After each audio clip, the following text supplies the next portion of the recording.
So great, I come up after smoke and fire-breathing dragons. Okay. So thank you to the McLean Institute for Technology in Psychiatry for hosting this event, and thank you to the conference organizers for inviting Aarp to participate in this panel about geriatric health. And, you know, we're here together to tackle some of the toughest issues that our society faces of cognitive health and the global aging that we're facing. So it's a pleasure to be with all of you who are trying to come up with innovations and ways to tackle this issue. Just a couple of words about Aarp. We are a nonprofit, nonpartisan organization that is dedicated to improving the quality of lives of people as they age. And the Global Council, which I'll tell you more about, is an independent collaborative convened by Aarp, and I'll tell you why. But the purpose of the Global Council is to offer trusted advice on what people can do to maintain their brain health.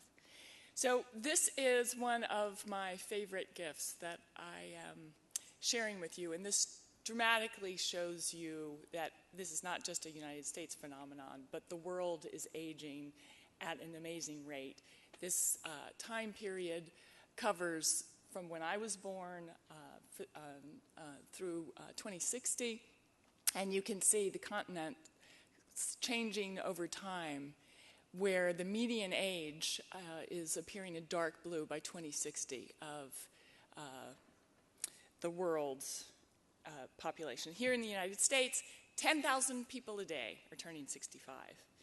And between now and 2050, we can expect the population of Americans 65 and older to double.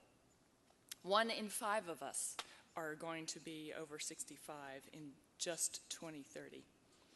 And as you heard Brent mention, the fastest growing part of that population is the 85 plus. And guess what? The second fastest is the 100 plus. So we will have 400,000 people over the age of 100. And I don't know about you, but in my paper, there is a news story every once in a while about somebody turning 100. It's going to be a common occurrence. And as Brent pointed out, of course, age and cognitive decline, the risks for cognitive decline greatly increase. And so while everyone is interested in brain health, the older you are, the more likely that you're going to be worried about your own brain health. And the older you are, more likely you know someone who has either had or had dementia. And Aarp has surveyed lots of people over time, and we know that this is a concern that grips people, and that if you're over 50, you're likely to be concerned about your own brain health declining, but even more worried about others and family members who are declining. So in a study in 2016, we had 23,000 people participate on an online and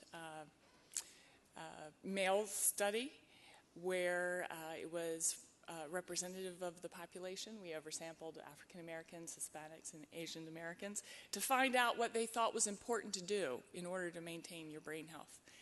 And not surprisingly, people are well aware of the common things of exercise, diet, and sleep. But very few people are actually doing those things. These are people who report that they're doing these things.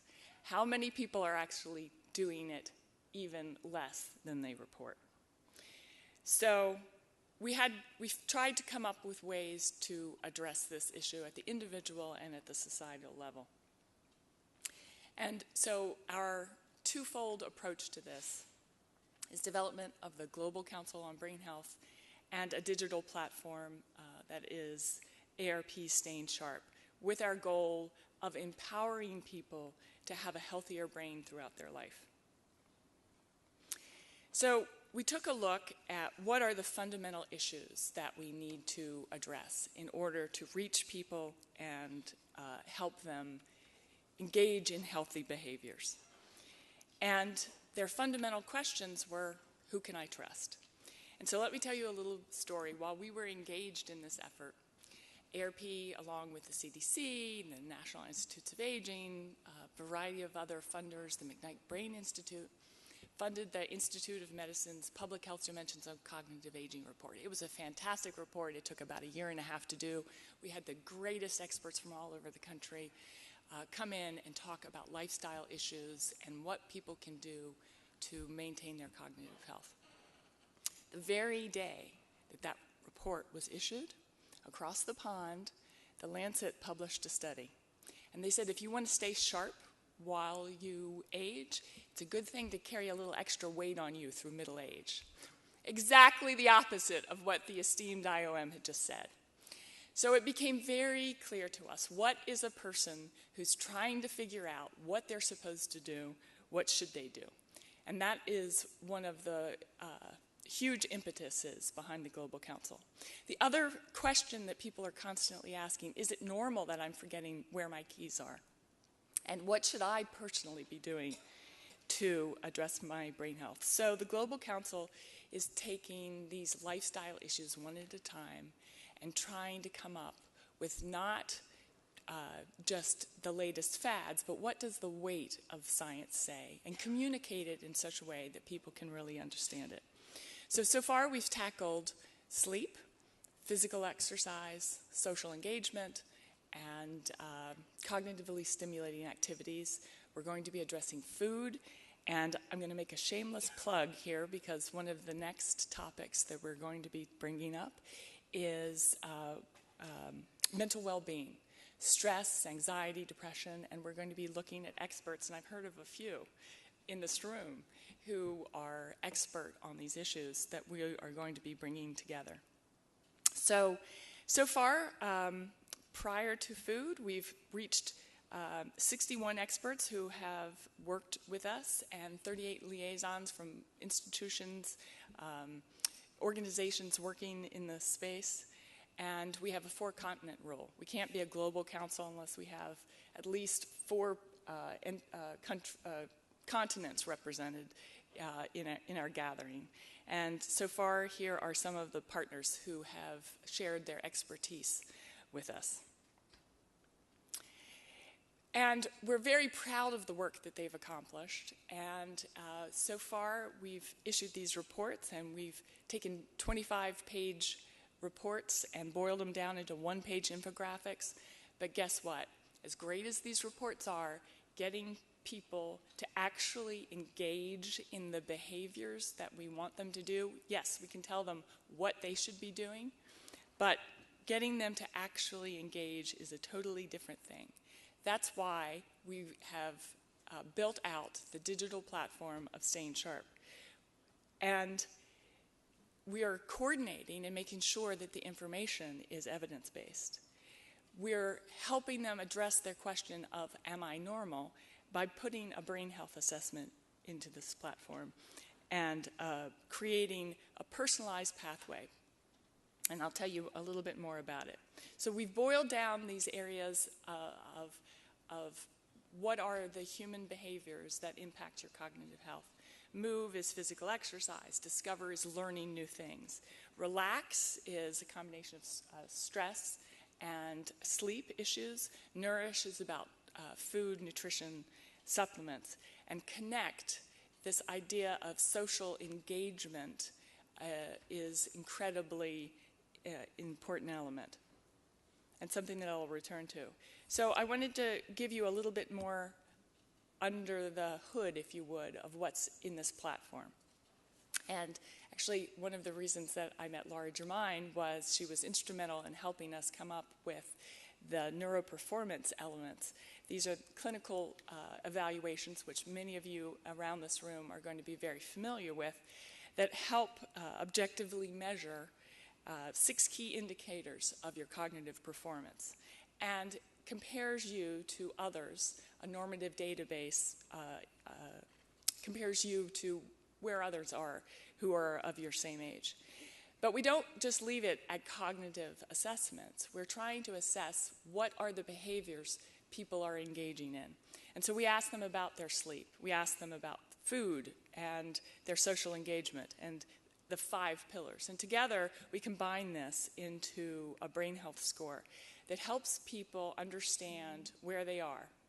And then we update them on each of them. We funnel the cognitive assessment, the lifestyle assessment, to inform our activity drivers and provide users personal recommendations. So if you are a runner, it's not going to be terribly helpful for us to suggest you go out and exercise more. Maybe it would be better for us to serve you up a salmon recipe or suggestions that you might want to engage with your friends, your neighbors, or your family. So that is the idea of the information and that we are providing users. But just like the reports are not the panacea, just making suggestions are not going to be the panacea either. We have to build behavior change into every aspect of the Staying Sharp platform. And so we want to progress people through making the challenges progressively more difficult over time, and allowing people to select where they want to start and where they want to go to. We're collecting a tremendous amount of information, and I am talking to all of you with the idea that combining this information, we've had over 500,000 people take this assessment. We want to work with scientists across the country to use this information and data for societal good, but individually, if we can move people to engage in these behaviors that we know we're going to reduce their risk, by capturing the motivation of people to stay sharp, then on a societal level, we'll be able to encourage and engage them to reduce their risk for cognitive decline as they age. So I'm pleased to, if you're interested, I have information with me. Here are our websites. We can provide you additional information on the platform. But the possibilities that we all are aware of using digital technology and these transformational assets, whether it's your cell phone or whether it's encouraging people to get out and engage in these healthy behaviors, I think we have the opportunity to harness people's motivation and transform the way they age.